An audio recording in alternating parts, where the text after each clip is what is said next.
Alright, unbelievable techers, welcome back to the channel. We have episode 60 of the Leicester City career mode.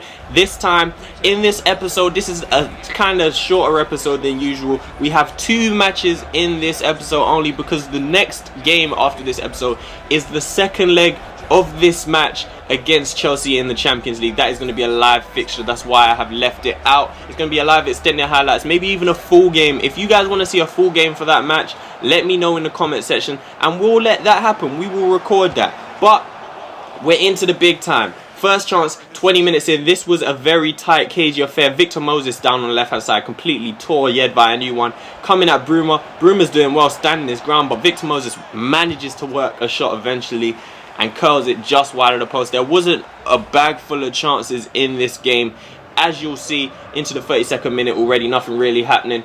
Chelsea coming back at us again. Our goal really is to just avoid conceding an away goal, but Chelsea are coming at us trying to make sure that we do. Again, it's not the strongest Chelsea team ever that we could see. They like to play a weak side against us for some reason, which gives me the hope that we can win this game and the next. But 77 minutes in and there are still no goals in this match. It's Lamela forcing a save out of Courtois, who does his job, man, because when you are able to create chances against Chelsea, Courtois is usually there to stop that from actually going in. But Chelsea again trying to create chances, and it's Cuadrado there with his shot going into the hands of Ben Hamer, and that was the last chance of this game. So the first leg of this Champions League fixture ends 0-0 against Chelsea, and we go into the second leg at Stamford Bridge. And to be honest, that gives me a little bit of confidence because we didn't concede any away goals. If we get one away goal, then we're looking good. And to be honest, I can't see them scoring more than one, maybe two goals.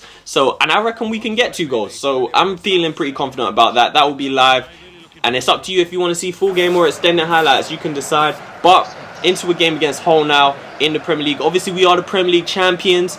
So this game, Premier League games don't really matter for much against us. And obviously with the Champions League fixture coming up next, we decided to rest some players. But you see, Hull are in the relegation dogfight, and this could be a big game against them because look at the team we've played. Players like Van der Vaart, Frelkeld, you might notice, getting his first start in the Premier League, becoming the youngest player to play for us in the Premier League at only 16 years old, alongside Ben Haif, but he is a bit younger than Haif by a few months. He is someone who is looking like they could be a big prospect, along with Van Haif and Dean Thompson, a few others. Randall on the wing.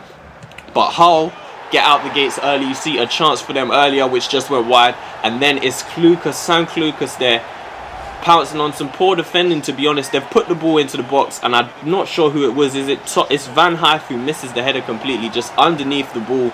Misses it. It goes past him, and Clucas gets a good volley on it, to be honest. In the end, I wouldn't say that's unbelievable techers. It's believable techers, but it's some good techers, you know what I'm saying, on the volley. But we have to try and get back into the game now. Frelkeld plays it across to Florian Thauvin, and his shot is beaten out by the keeper. We're coming back at them again. Frelkeld was doing a good job of creating chances in this one. Jovetic this time with a pretty tame finish. Jovetic, obviously we have the Champions League game, but Jovetic only really played because he is chasing for the top scorers title. And we don't want to, obviously, as Clucas gets a second, just interrupting myself there, but we don't want to let Jovetic miss out on the top scoring just because we're resting players, because kind of there's no need for him to play. That seems like it would be a bit unfair if we didn't play him and Sanchez overtook him and Jovetic didn't get top scorer, because Jovetic deserves it the way he's been playing this season, and Sanchez isn't too far away from him, to be honest. He's only about maybe 2 goals off of him, so Sanchez could still overtake him. But 2-0 down at this point, and this is looking like a dream game for Hull because they're playing against the champions who have nothing to play for, a weakened side, as Frelkeld plays it in to Thauvin and we pull one back. But 3 points would be huge for Hull because they are about 4 points off of safety at the moment, so 3 points would go a long way. But we aren't really conceding this game because we are playing a weakened side, but this side is still pretty good and we could get something out of this game, and we're looking to get something out of this game. As you can see, Florian Thauvin smashing it past the keeper. 52 minutes in though, Hull are getting closer to the 3 points, but they've given it away. Frelkeld slides it into Jovetic, and Jovetic gets his average goal a game more or less, and he buries it. You cannot give him that kind of position open in the box with just the keeper to beat. That's a poor pass from Diame, I think it was, gave it straight to Frelkeld, and the weight of pass from Frelkeld was very good I think he had 90 to 94 potential, and his stats are incredible for a 16-year-old. He'll hopefully break into the first team next season. Well, not the first team, but, you know, the first team squad. Not the first 11, but the first team squad, and get more games next season. But that's 25 goals in the Premier League for Jovetic. Maybe he could reach 30. I think there's 3 games left in the Premier League this season, and he hits the post this time, coming close to actually getting that. But Hull lost their 3 points. Maybe they can get something from it. It's Sonny Aluko in the box, and again he smashed it in 63 minutes. Hull are loving that right there, because again, like I've said before, this game doesn't really mean anything to us. Obviously we want to pick up 3 points, but this game means a whole lot to Hull, who could actually get closer to out of the relegation zone by winning this game. I'm disappointed with that, however. Ben Hamer, I'm tired of keepers being beat at their near post so easily in this game. Too easy, just smashed it near post. Ben Hamer's basically just dropped. That animation is annoying as hell, looking like they've been hit by a bullet. But now we're coming at them, trying to get something. Randall denied by the keeper. Musanda's come on, another young player who really hopefully could break into the starting lineup. Well, not starting lineup, the starting 11, the first team next season is what I'm saying. Van der Vaart denied by the keeper. Van Hijf denied by the keeper this time. Van der Vaart had a really good game, especially in the second half, just constructing stuff, making stuff happen. You see he's on the ball again, finding a man. Is Chilwell denied by the keeper. Another good save by him, and it's 90 minutes in. Van der Vaart over the ball with a free kick, and he finds the back of the net in extra time, well, added time in this match.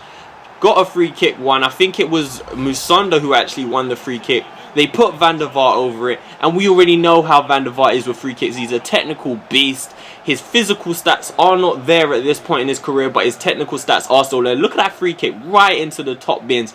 That one was the toppest of top bins. We've said it, toppest of top bins. Beautiful free kick from Van der Vaart, and he played well all game, just dictating play. The ball kept going back to him. He spreaded it to someone else. It came back. He spread it to someone else, and he finished with an 8.3 rating and the man of the match. And we've mentioned that he is at the end of his contract at the end of this year. Obviously, we signed him in January on a 1-year deal, which means his contract ends at this season. And I am thinking about re-signing him, to be honest, on another 1-year deal, and that will probably be it. He'll probably be retiring at the end of next season, so maybe we'll just keep him till he retires. But you can see right there, that draw that we actually took from Hull really damages their opportunity to stay up, which you kind of feel bad about, but at the same time it doesn't matter, we don't care. And there's the top scoring chart.